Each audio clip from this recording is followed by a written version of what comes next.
Hello and welcome to 6 different ways to write off your car at tax time.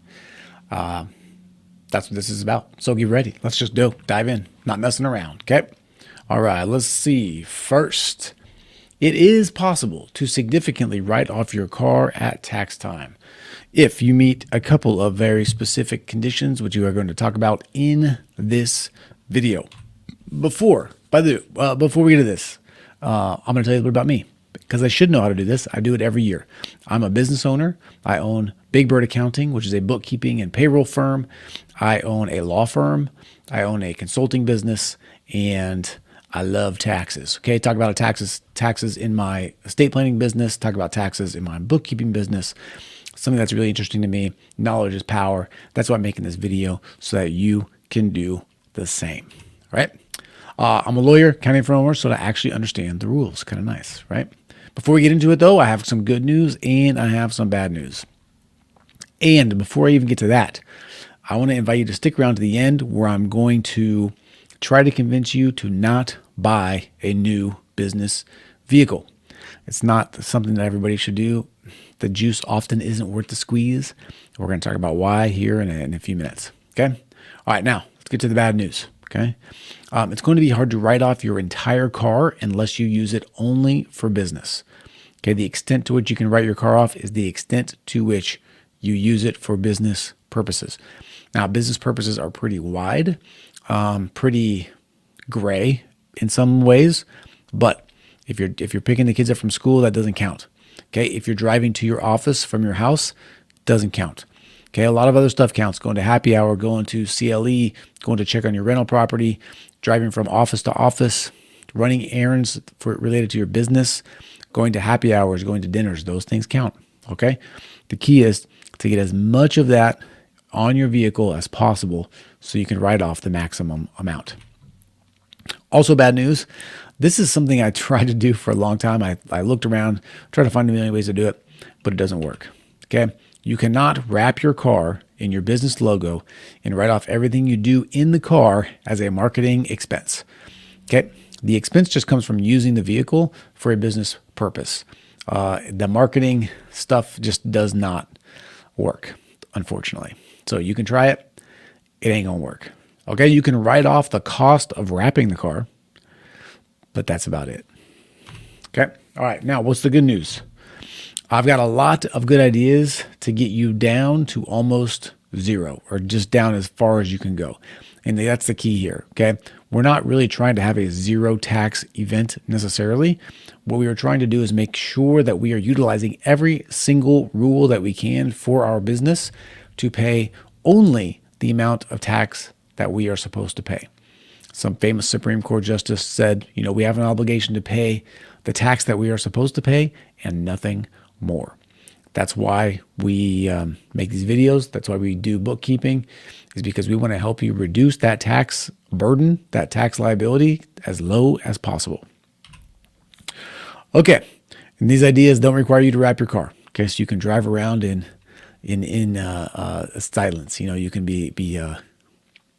don't have to be shouting your name from the rooftops.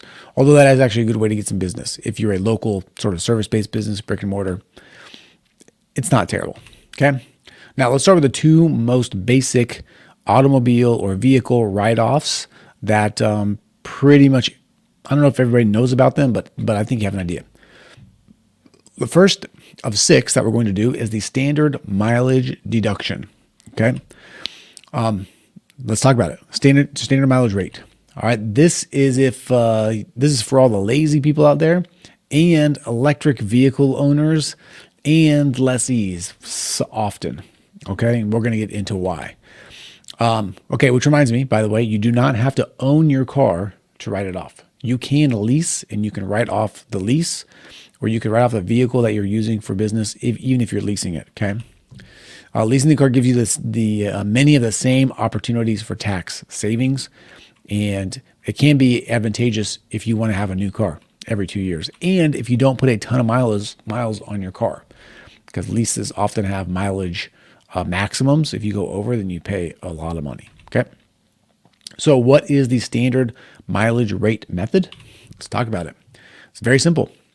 Business miles driven is what that should say, times 67 cents. So you get 67 cents for every mile that you drive for business purposes. That equals your tax deduction. If you drive 10,000 business miles in a year, you're going to get to write off, should have done this beforehand, $6,700. Okay, so that's not small potatoes. So that's it. 67 cents per mile is your tax deduction. Now, what does this cover? It literally covers everything. If you're going to take the standard mileage deduction, you can't write off anything else individually. Okay, and these have to be business miles.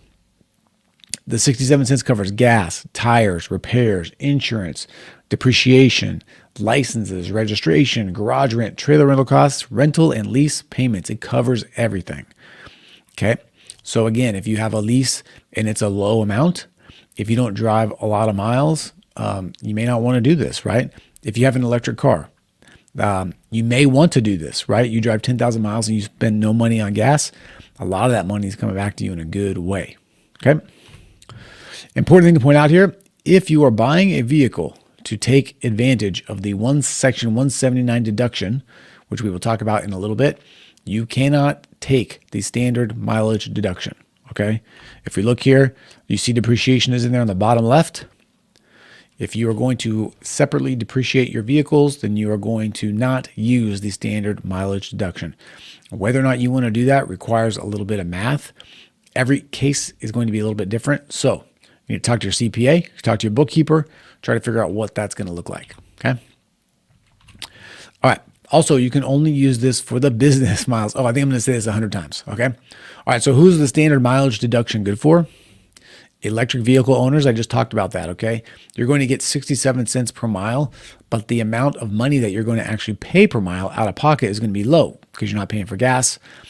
Electric vehicles often have lower repair needs and maintenance needs, so you're likely to come out on top if you have an electric vehicle, okay? Here you go. You don't have any gas bills. Your repair bills are minimal. Every mile you drive earns you 67 cents. Lazy people. Okay, I have fallen into this camp in the past. I don't want to keep track of my receipts. I don't want to keep track of my gas. I didn't have a good bookkeeper, so at the time, so I didn't have a way to track all this stuff and have someone help me do this. So I was like, whatever. I'm just going to do the mileage. People not taking the 179 deduction. We're going to talk about that later, but if you are doing the 179 deduction, which I did for my current car, which is a Chevy Tahoe, you are not going to be able to do this. So if you're not doing that 179 deduction, then the standard mileage rate might be a good idea for you. And important note, if you lease, okay, the method that you use in the first year, you have to use every year for the entire lease period. So if you have a 3-year car lease and you take the standard mileage rate the first year, you got to take it the second and the third year as well. You cannot change your mind. Okay. All right. That's number one. Questions? Leave a comment below. By the way, like, comment, follow, subscribe. If you want more of this fun, interesting stuff, then let's go. Okay. Don't miss out. Number 2 is actual vehicle expenses, which is pretty self-explanatory. Okay. The actual vehicle expenses deduction is exactly what it sounds like. Your actual expenses. Okay. So basically it's this list that I just showed you, except it's itemized out. Gas, tires, repairs, insurance, maintenance, car washes, licenses, registration, okay? All this stuff. And your rental and lease payments. Those count as well. So interest. If you are purchasing a vehicle, your interest counts on this too. And again, only for business miles, okay? You're going to see the theme. Only for business miles. Who is this good for? If you own a big gas guzzling truck, so I've fallen into like 6 of these, okay? So I own a Chevy Tahoe. It takes a lot of gas. Gas is expensive in Seattle, where I'm at, and so it helps to be able to write that off. I'm taking the 179 depreciation, which I did 2 years ago. I took it. 2 years ago, I took it when I got the full boat. Okay, so I got to write off the full value of the vehicle that I was using for business purposes. in that 1 year up front. So let's say this is not how much my car costs, but to give you an example, in that 1 year, if the car cost $100,000 and I used it 75% of the time for business, I got to take $75,000 off of my income and not pay any tax on that. That was fantastic, by the way. And this year is not as fantastic because you can only do that one time. But if you're taking the 179 depreciation, you have to use the actual mileage method. Okay. You have high tolls, registration. Different states vary on the amount of money that you have to pay to keep up your vehicle. If you have a lot of tolls going on, if you have if you have high registration fees, which we do here, that's another reason why you might want to do this. Okay. If you're not sure, again, just do the math. Talk to your CPA, talk to your bookkeeper. Your bookkeeper should be able to give you an idea of what your costs are. You have to let them know how often you're getting gas and doing stuff like that, and they can figure that out. Okay.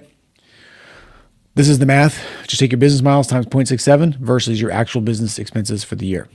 And you're going to have to just do some estimating probably, but it's definitely figure outable. All right, let's go to number 3.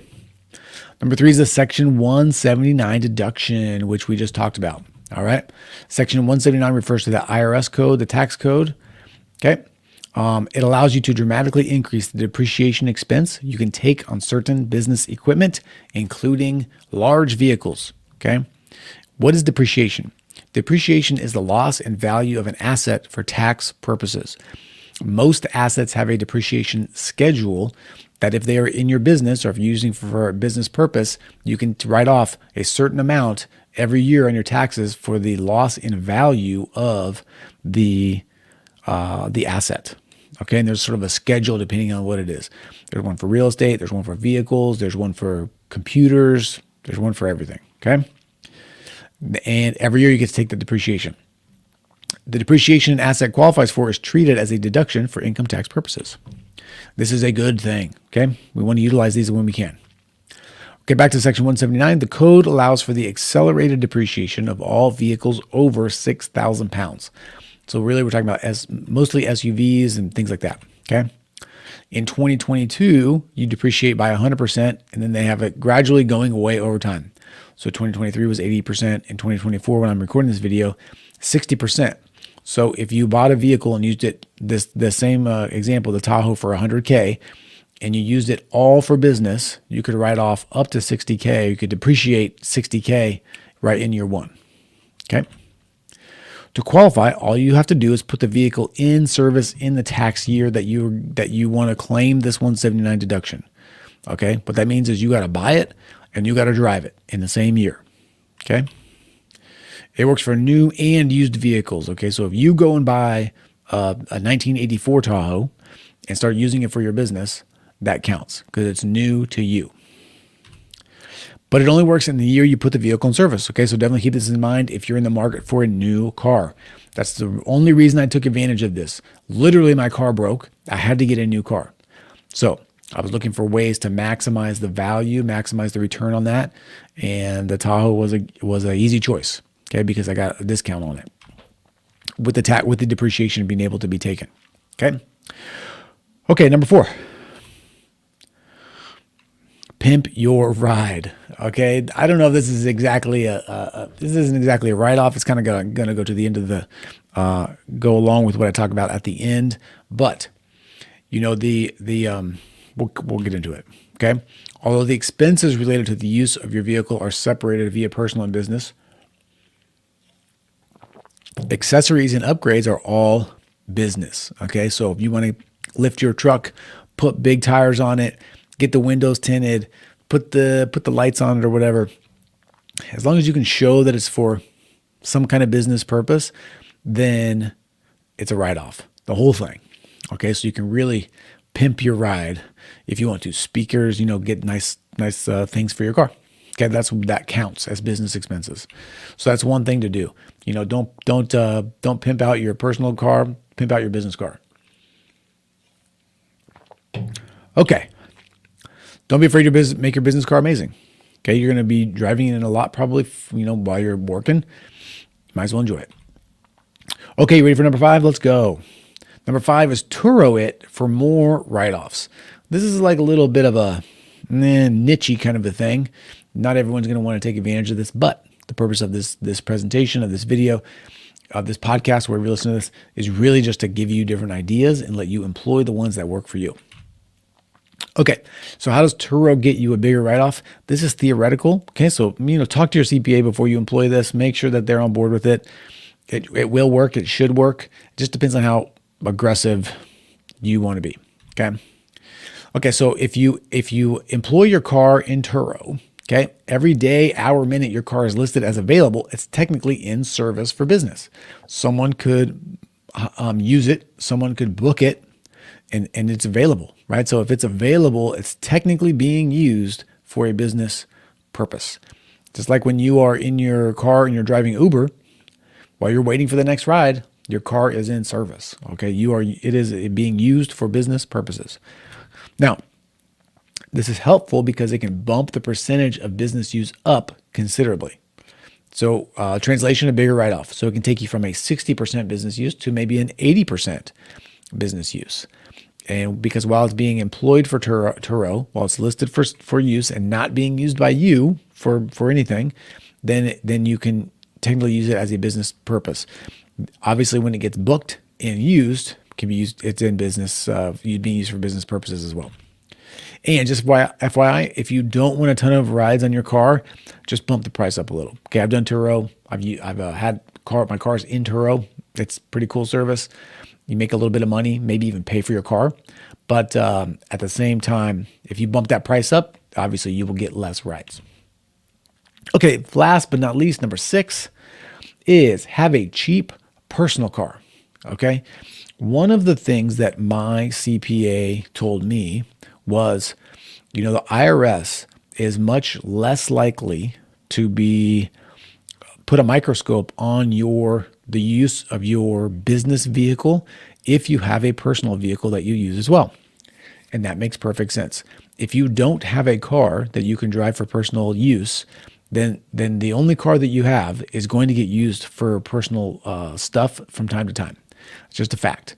So if you get a cheap personal car, something you just hang out and sit in and drive maybe every once in a while, then that's a nice way to make sure that you are demonstrating this business use for your vehicle. Okay, there's a lot of great deals out there for cheap cars all over the place, and the difference you might be able to see in the tax savings that you get. I'm just looking at their Hondas today. You can lease a Honda for like $250 a month, which is like bananas, cheap, super cheap. And here's the other thing that you can do too, by the way, you can put that car on Turo as well if you really want to. So you can sort of give it some business purpose as well, pay for that thing on its own, and just get more write-offs. Okay, that car is going to be used for more personal stuff more often, but it's available. Okay, we need to run to the store, pick up a kid, just hop in the personal car. Okay, just leave the business car at home. Having a personal car also makes it much easier to show the IRS your work vehicle is 99% used for work. Helps a lot. Okay. And remember, when you're going anywhere for business, happy hour, dinner meeting, etc., you can use the business car because you're on a business purpose. Okay. I meant business car in quotation marks. You can use your business. It's a business trip. Okay, there you have it. 6 different ways to write off your car. Hopefully this made sense. If it did, great. If it did not, if you have questions, leave them in the comments, shoot me a message, let me know. I'm happy to help in any way that I can. Okay, hopefully I made that pretty straightforward. And as promised, this is the part where I try to talk you out of buying a business vehicle for tax purposes at least. Okay, if your CPA runs to you at the end of the year and they tell you, you're going to owe some taxes, you should go buy a car. You should fire your CPA. You should fire your bookkeeper if they are telling you those types of things. You should not just run out and try to get tax breaks for things that you have to pay for, because you're getting less of a tax break than you think. Yeah, your tax bill is less, but the money out of your pocket is still significant. Okay? There's not an actual savings there. So for example, when I talk about buying the Tahoe for this $100K, I still have to spend the $100K. It is still leaving my pocket over time. So do I get some advantage? Do I get a discount on that $100K? Yes. I get a discount in some ways because I don't have to pay tax on the part that is depreciated. So for example, let's take, and we're going to use 100% business use. Okay. Just so we don't have to, we can use less numbers. Let's say we have 100K. Okay. We buy the Tahoe for 100K. We're using it only for business, which means in that year one in 2022, I got to depreciate the whole thing. So 100K of revenue is getting taken off of my books. All right. That doesn't mean I get that whole 100K back. All it really means is I don't have to pay tax on that 100K. So I'm really saving about 37% or so, which means I'm still out of pocket $63,000. So if you want to pay $63,000 to save $37,000, be my guest, but the math does not add up. So make sure that you actually need the vehicle before you go out and buy the vehicle. Okay, you still have to buy the car, outlay the payments, do maintenance, gas, all those other things. So again, just be smart about it. Okay?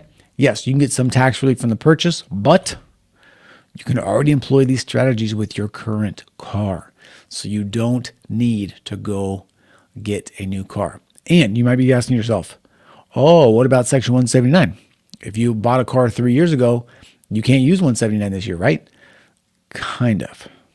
Okay? If you own your car personally, so if you bought your car in your name, there's a way to do it where you can transfer the vehicle to your LLC into your business and then start to use it for a business purpose. Okay. Now, if you've been using it and writing it off in your business, it's probably going to be a little bit sketchier, a little bit harder to do. Talk to your CPA and see how they feel about it. But if you've been using it for personal use and now you want to kick that over and get that full depreciation or that 60% in 2024, then you can move it into your LLC and you can put it into the service of your business. Okay. Boom. Okay, bottom line, don't just buy a car for the write-off. Only buy a car if you actually need a car. It's helpful then to understand these rules for what you want to do, whether you want to take actual mileage, whether you want to do the standard mileage rate, whether you want to pimp your ride, all those kinds of things are good to know. All right, last but not least, if this helped and you want help with your actual books, you can set up a time with us to chat, okay? Just go to bigbird.accounting.com. Chat with me, learn a little bit about your business, what you have going on, what you're trying to do, see if we can help. If we can, we definitely will. All right. I'm Christopher Small. I'm the owner of Big Bird Accounting. Thank you for your time. Thank you for your attention. I appreciate you. And I will talk to you again soon. See ya.